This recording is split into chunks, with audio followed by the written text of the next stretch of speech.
Bonjour, docteur Olivia Bruce. Bonjour Pulcheri Adjoa. Vous êtes experte en deep tech. Exactement. Vous avez Depuis participé, 20 ans. ok. Vous avez participé à la semaine de l'intelligence artificielle au Togo du 4 au 8 juin passé.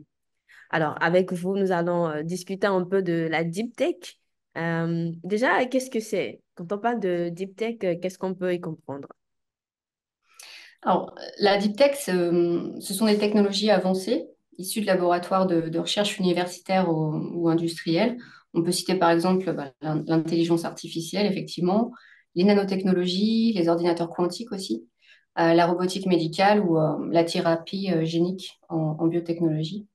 C'est des technologies qui nécessitent un gros effort de financement parce Mhm. que les temps de développement sont beaucoup plus longs que lorsqu'il s'agit d'innovation incrémentale où on va améliorer progressivement un produit ou un service. Et elle nécessite aussi des compétences pointues, des Mhm. ingénieurs de recherche spécialisés, des docteurs, des scientifiques. Et c'est pour cette raison voilà, que les investissements sont plus coûteux que pour d'autres technologies. Et il faut avoir aussi à l'esprit qu'elles ont un niveau de risque assez élevé parce qu'elles peuvent conduire souvent, bien trop souvent, à des échecs, soit parce que elles ne fonctionnent pas encore maintenant, soit parce que la société n'est pas encore prête à s'accaparer ces nouvelles technologies. On peut échouer sur le marché également. C'est pour cette raison qu'elles sont plus souvent financées par des fonds publics et en lien aussi avec des fonds privés, bien entendu, des fonds d'investissement, des industriels, parce que ça permet de répartir le risque. Sinon, personne n'oserait individuellement se lancer dans le développement de deep tech. Donc, ça vient bien souvent d'une dynamique, d'une volonté politique, d'une dynamique soutenue par de l'argent public. Donc, dans la plupart des pays qui se lancent effectivement dans la promotion des deep tech. Mais une fois qu'elles démontrent leur efficacité, on voit avec l'intelligence artificielle, et qu'elles arrivent à se frayer un chemin sur le marché, on voit qu'elles ont un impact profond et durable sur nos sociétés et nos économies. C'est ça qui fait aussi la spécificité des deep tech. Alors, cela sous-entend que si on voudrait développer la deep tech en Afrique, il va falloir une volonté politique, des connaissances pointues. Exactement. Enfin, il y a la recette qui s'applique un peu partout dans le monde. On est tous confrontés aux mêmes problématiques. L'idée aussi, c'est quand même de ne pas refaire les mêmes erreurs que les voisins, mais c'est vrai qu'il y a une recette un peu type où déjà, c'est augmenter les financements fléchés vers les laboratoires de recherche publique et les universités pour qu'elles puissent avoir des équipements dont elles ont besoin pour développer de la R&D deep tech et former aussi ces profils qui peuvent travailler sur ces sujets-là et surtout les conserver. C'est ça le souci, la fuite des cerveaux, on est tous confrontés à ça, pouvoir voilà, les maintenir dans nos pays pour qu'ils puissent à l'intérieur voilà, développer ces technologies. Ça ne sert à rien non plus d'acheter tous voilà, ces technologies de pointe, ces équipements de pointe. Mhm. On a plutôt tendance à les mutualiser en créant des consortiums, des clusters technologiques, des centres spécialisés, des projets partenariaux nationaux ou internationaux pour mettre en commun voilà, les ressources techniques et humaines, puisqu'elles sont voilà, coûteuses et difficiles à trouver.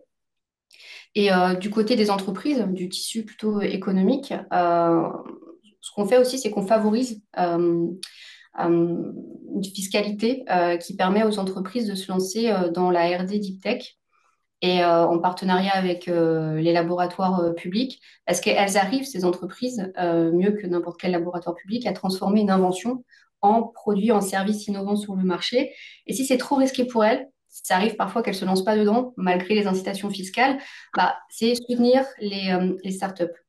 Parce que c'est des petites entreprises qui sont plus agiles, qui n'ont pas une grosse aversion au risque et qui sont en capacité vraiment de créer les emplois de demain autour de ces nouvelles technologies. Donc, c'est favoriser effectivement l'entrepreneuriat pour aller sur le chemin voilà, du développement et de la commercialisation des tech.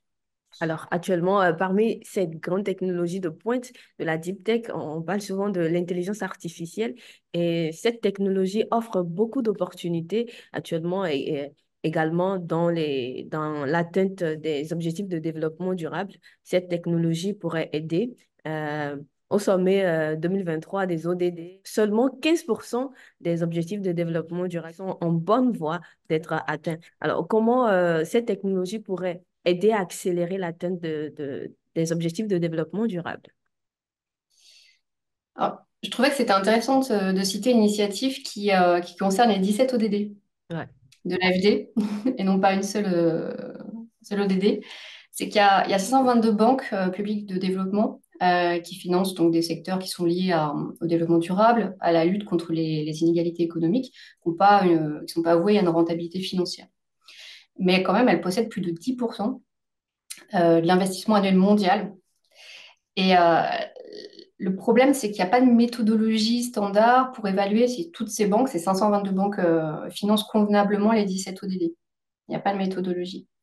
Et dans le dernier rapport de l'OCDE estime que le déficit de financement des ODD, il pourrait atteindre 4 300 milliards de dollars entre 2020 et 2025. C'est plus que leur précédente estimation.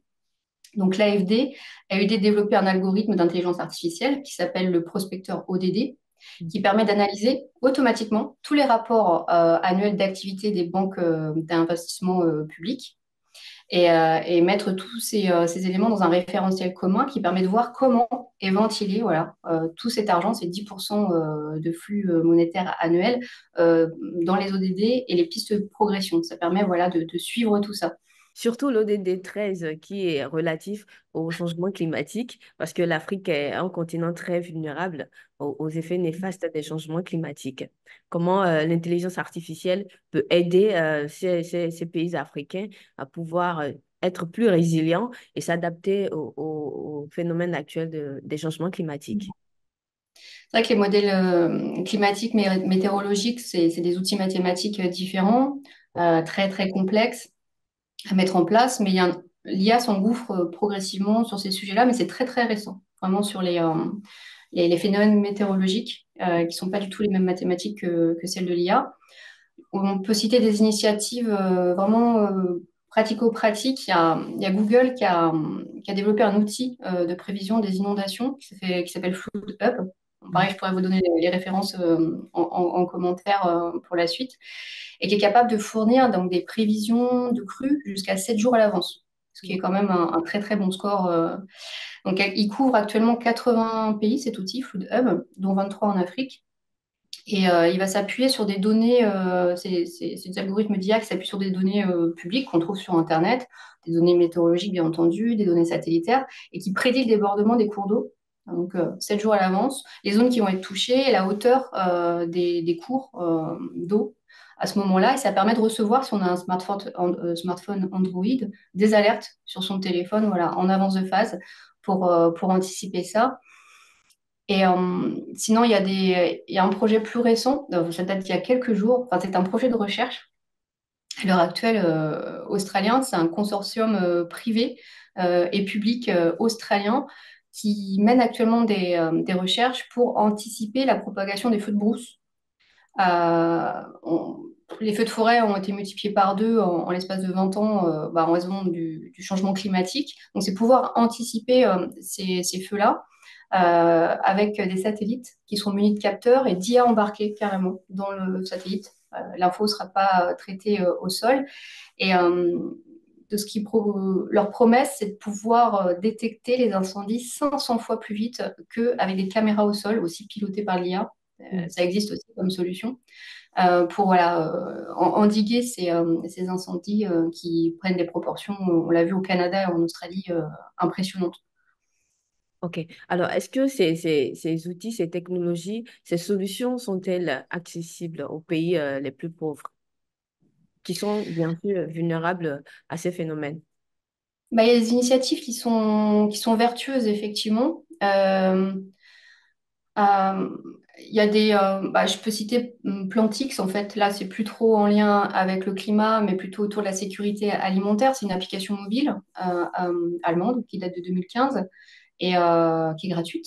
Donc, on peut vraiment embarquer sur son téléphone portable. Ça utilise de la reconnaissance d'images, toujours avec de l'IA à l'intérieur, hein, pour diagnostiquer les maladies des plantes et dommages causés aussi par les ravageurs ou si elles sont carencées en nutriments. Donc, on prend la photo de la plante, ça donne un diagnostic et ça met en lien le petit agriculteur avec toute une communauté d'autres agriculteurs ou des experts scientifiques pour trouver aussi des solutions Mhm. pour résoudre le problème qu'ils rencontrent. C'est diagnostic et solution, et ça, c'est des solutions gratuites, effectivement. Donc, il y a des associations, des consortiums, euh, comme peut-être le consortium australien. Je ne sais pas comment il va monétiser sa solution de suivi des incendies, mais des solutions qui peuvent être gratuites, développées par des communautés open source. Il y a aussi, alors là, c'est un mélange de robots, d'intelligence artificielle. Il y a le projet open source FarmBot, qui utilisent des données en temps réel, telles que les prévisions météorologiques, les informations sur le sol, les données de croissance des plantes, pour optimiser le rendement et l'irrigation des plantes. Donc là, c'est... Mais on peut construire ce robot, pour l'instant, c'est sur des petites surfaces, pour gérer toutes ces plantes de manière frugale. Et le logiciel est libre aussi, gratuit et entretenu par une communauté. Donc il y a des initiatives qui existent, privées, enfin monnayées ou gratuites. Et c'est vrai que c'est important que le continent africain soit pas bah, comme la plupart d'entre nous finalement, hein. En Europe, c'est le cas aussi, de simples utilisateurs et Ouais. qui osent ouvrir la boîte, mettre les mains dedans, Il faut que comprendre comment nous ça fonctionne. développions aussi nos propres solutions. Exactement, adapté à des besoins qui vous sont propres. Et ça, c'est ce que j'ai connu moi. Avant, pour savoir comment ça fonctionnait, on était obligé d'essayer, faire des erreurs, réessayer, faire des erreurs, démonter les ordinateurs pour comprendre comment ils fonctionnaient, pour les réparer, parce qu'on n'avait pas voilà, cette facilité bah, d'usage ou de réparation qu'on peut trouver maintenant.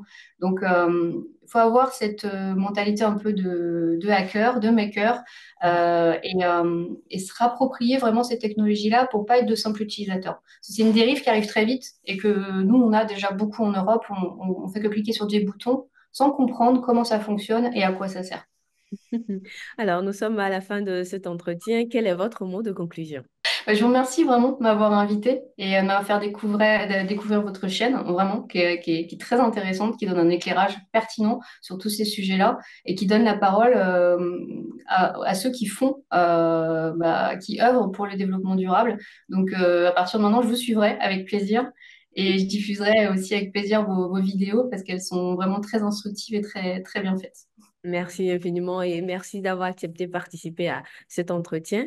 Je rappelle que vous êtes experte en deep tech. Avec vous, nous avons parlé un peu de cette technologie de pointe qui regroupe plusieurs autres technologies, dont l'intelligence artificielle. Nous avons évoqué également les possibilités pour que l'intelligence artificielle puisse aider à l'accélération de l'atteinte des 17 objectifs de développement durable de l'agenda 2030 des Nations Unies. Merci et à très bientôt. Merci à vous.